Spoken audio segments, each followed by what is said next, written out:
Ein tad, ni'n diolch i ti ein bod ni'n gallu dy addoli di a dod ata ti ble bynnag ydyn ni, ym mha bynnag ffordd. Diolch dy fod gyda ni yn yr amseroedd hapus a llawen, a diolch dy fod mor ffyddlon yn yr amseroedd anodd. Mae rhai ohonom bore yma yn teimlo'n unig, rhai yn bryderus am ein iechyd, rhai yn gwynebu cyfnod ansicr o ran gwaith. Ond molwn di bore yma, gan mai yr un wyt ti ddoe, heddi a fori. Mae dy gariad di, dy ffyddlondeb di a dy allu di byth yn newid, be bynnag ein sefyllfa a sut bynnag ni'n teimlo. A ni'n canu bore yma gyda Dafydd pan mae e'n dathlu gofal Duw yn Salm 18 ac cyhoeddwn dwi'n dy garu di arglwydd. Ti sy'n rhoi nerth i mi. Mae'r arglwydd fel craig i mi yn gastell ac yn achubwr. Mae fy niw yn graig i mi lechu dani, yn darian, yn gryfder ac yn hafan ddiogel.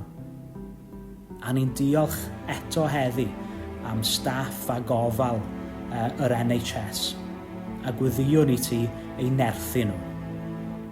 Ni'n gweddio bore yma dros y rheini sy'n sal, dros teuluoedd a ffrindiau sy'n galaru bore yma, a gweddiwn y profant y fod yn graig ac yn darian. A ni'n diolch bore yma yn fwy na dim byd arall am ein arglwydd Iesu Grist, ein Duw, ein achubwr, concrwr y bedd. A wrth edrych ymlaen at y Pasg, ni'n gweddio y profwn i gyd grym atgyfodiad Iesu Grist yn ein bywydau ni a bywyd ein cymdeithas. Ni'n gweddio y daw gobeith i drechu anobaith, llawenydd i drechu ofn, bywyd newydd yn lle marwolaeth. Ac i orffen, gweddion weddi sydd wedi'i baratoi gan cymorth Cristnogol fel ymateb i'r sefyllfa presennol. Am weithwyr iechyd sy'n gofalu am y difrifol sâl, am wyddonwyr sy'n gweithio ar frechiad, am yr ymchwilwyr sy'n dadansoddi data a chanfod tueddiadau, am y cyfryngau sy'n cyfathrebu'r reality, am weithwyr archfarchnadoedd, hylendid a glanweithdra, am straeon newydd da, am adferiadau a chynllunio effeithiol, am ganu o falconïau gan gymunedau sydd wedi eu cau mewn, am ddealltwriaeth nad yw ynysu yn gorfod golygu unigrwydd, am nodiadau drwy flychau llythyrau yn cynnig help a chefnogaeth, am y rhyngrwyd a theliffon a thechnoleg sy'n cysylltu, am gael ein deffro i sylweddoli be sy'n cyfri go iawn. Diolch a fwy Dduw. Ac yn enw hyfryd Iesu Grist, ni'n gweddio y pethau hyn oll. Amen.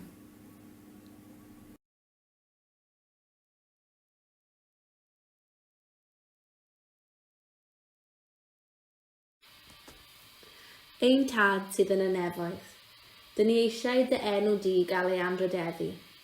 Dyn ni eisiau ti ddod i dirnasu ac i'r cwbl sy'n dda yn dy olwg di ddigwydd yma ar y ddeiar fel mae'n digwydd yn y nefoedd. Rwy'n ni ddigon o fwyd i'n cadw ni'n fyw am heddiw. Maddau ni am bob dyled i ti yn union fel dyn ni'n maddau i rai sydd mewn dyled i ni. Cadw ni rhag syrthio pan byddwn ni'n cael ein profi ac achub ni o afael y drwg.